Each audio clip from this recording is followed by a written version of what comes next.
I'm proud of this particular movement. It's been good for us. And the Patagonia's effect and influence on other companies has really lately been seen in finished goods factories in Asia. This is Maxport in Vietnam, and it's one of the best factories in the world. And it's actually a replication of our campus in Ventura, California. They came and saw that and said, well, can we do the same floor-to-ceiling windows and have really comfortable workspaces here and walkways in between the different buildings and have a green open space. There's actually a Buddhist temple on the property. And the owner of that factory is one of our greatest partners in talking about social responsibility and the notion that you have a right as a customer of Patagonia to know if a worker is working all day simply for a bowl of rice. And we should reveal that to you.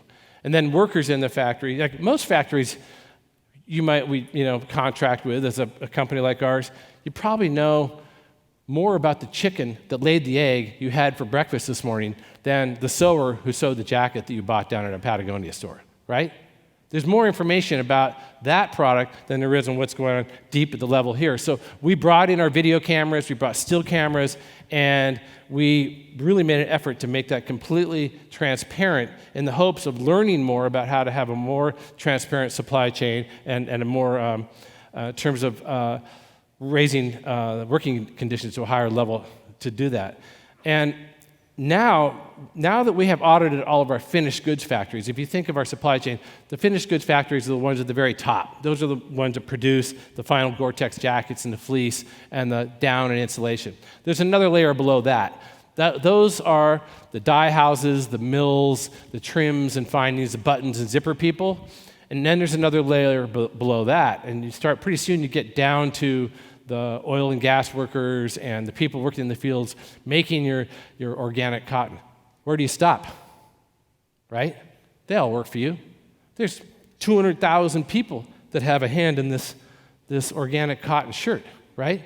I'm talking about the interconnectivity of man, but I'm also talking about a moral responsibility to lift up all mankind. Because once I start looking down into that supply chain, where do I stop? Start turning that rock over. Ooh, I don't want to look over that rock. Let's do this rock. That looks okay. Okay. This rock? No. Let's put that back down. What are you finding down there?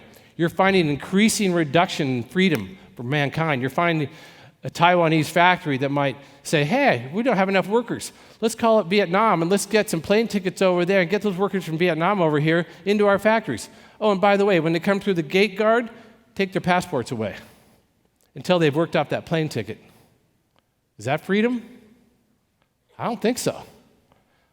Is it okay to pay to selectively pay overtime hours or to put people in poor sleeping conditions in their dormitories, to serve them bad food? Certainly not okay to have kids. So this is what we have to look for. Again, this is no longer, as a conscious company, this isn't the argument about is it okay, is it risk mitigation to be looking for this stuff, or rather, is it the chance to elevate all mankind into a better working situation?